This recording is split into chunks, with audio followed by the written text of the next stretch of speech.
Hey guys, welcome to நாடோடிஸ். So நம்ம இன்றைக்கி என்ன வீடியோ பார்க்க போகிறோன்னா, நிறைய பேருக்கு வந்து எக்ஸாம்ஸ் வரப்போகுது, +2 எக்ஸாம்ஸ் வரப்போகுது, அதை முடிச்சுட்டு காலேஜுக்கு போக போகிறோம் அப்படின்ற தாட் மைண்டில் வரும்.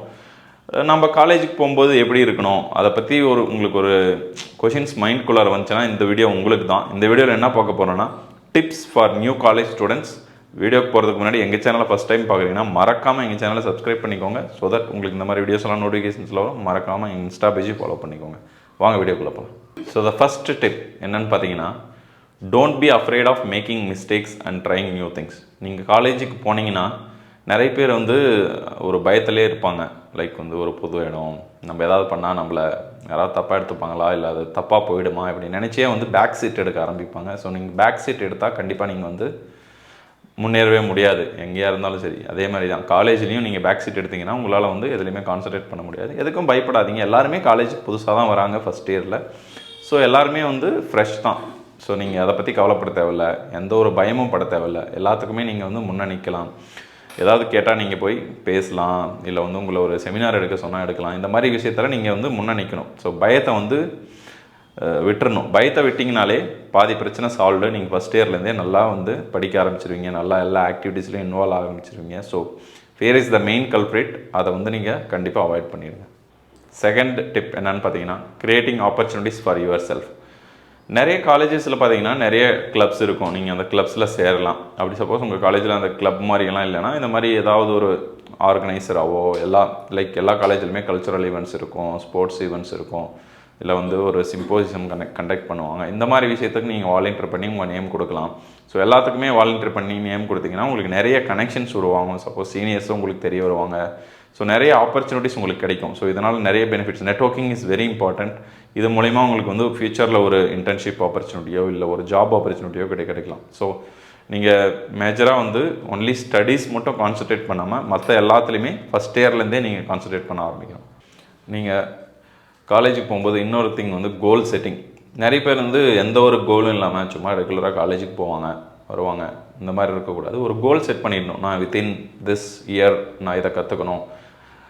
ஸ்டடீஸ் இல்லாமல் எக்ஸ்ட்ராவாக நான் ஒரு விஷயத்தை கற்றுக்கணும். சப்போஸ் ஒரு சாஃப்ட்வேரோ இல்லை நீங்கள் சப்போஸ் எலக்ட்ரானிக்ஸ் ஃபீல்டில் இருந்தால் அந்த டொமைன் ரிலேட்டடான ஒரு விஷயத்தையும் நான் கற்றுக்கணும் அப்படின்ற மாதிரி ஒரு கோல் செட் பண்ணலாம்.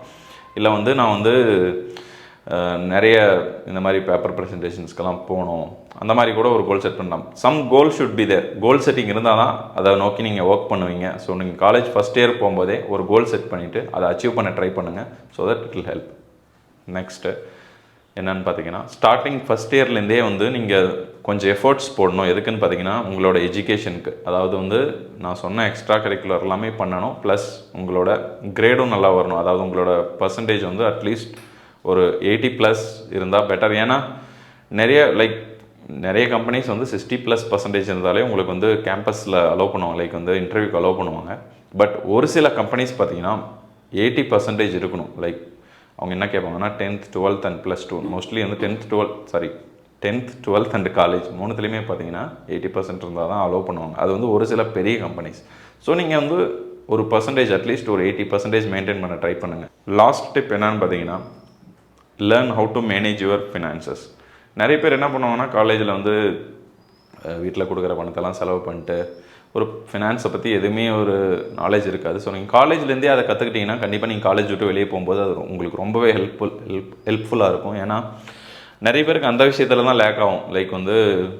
ஃபினான்ஸை பற்றி கவலைவே பட மாட்டாங்க, எந்த ஒரு நாலேஜும் இல்லாமல் வெளியே வருவாங்க, அப்புறம் ரொம்பவே கஷ்டப்படுவாங்க. ஸோ காலேஜிலேருந்தே ஃபினான்ஸை பற்றி கொஞ்சம் தெரிஞ்சுக்க ஆரம்பிச்சுக்கோங்க. எவ்வளோ நம்ம சேவ் பண்ணணும், எப்படி நம்ம ஃபினான்ஷியல் பிளானிங் பண்ணணும், இதெல்லாம் நீங்கள் தெரிஞ்சுட்டு வந்தீங்கன்னா definitely it help after college. So இதெல்லாம் தான் 5 tips for new college students. So இதை நீங்கள் ஃபாலோ பண்ணி பாருங்கள்.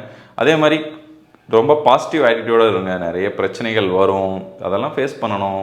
ஈஸியாக லைஃப்பை பாசிட்டிவாக கொண்டு போகணும். பிரச்சனைகள் இல்லாத லைஃபே கிடையாது. So be positive in everything. That will definitely help. So உங்களுக்கு வேறு ஏதாவது டிப்ஸ் தெரிஞ்சுன்னா கமெண்ட் செக்ஷனில் கமெண்ட் பண்ணுங்கள். ஸோ எல்லாரும் தெரிஞ்சுக்கிட்டோம். இந்த வீடியோ பிடிச்சிருந்துச்சுன்னா மறக்காமல் லைக் பண்ணுங்கள், சப்ஸ்கிரைப் பண்ணுங்கள், மறக்காமல் அந்த பெல் ஐகானை அழுத்திக்கோங்க. Bye from நாடோடிஸ்.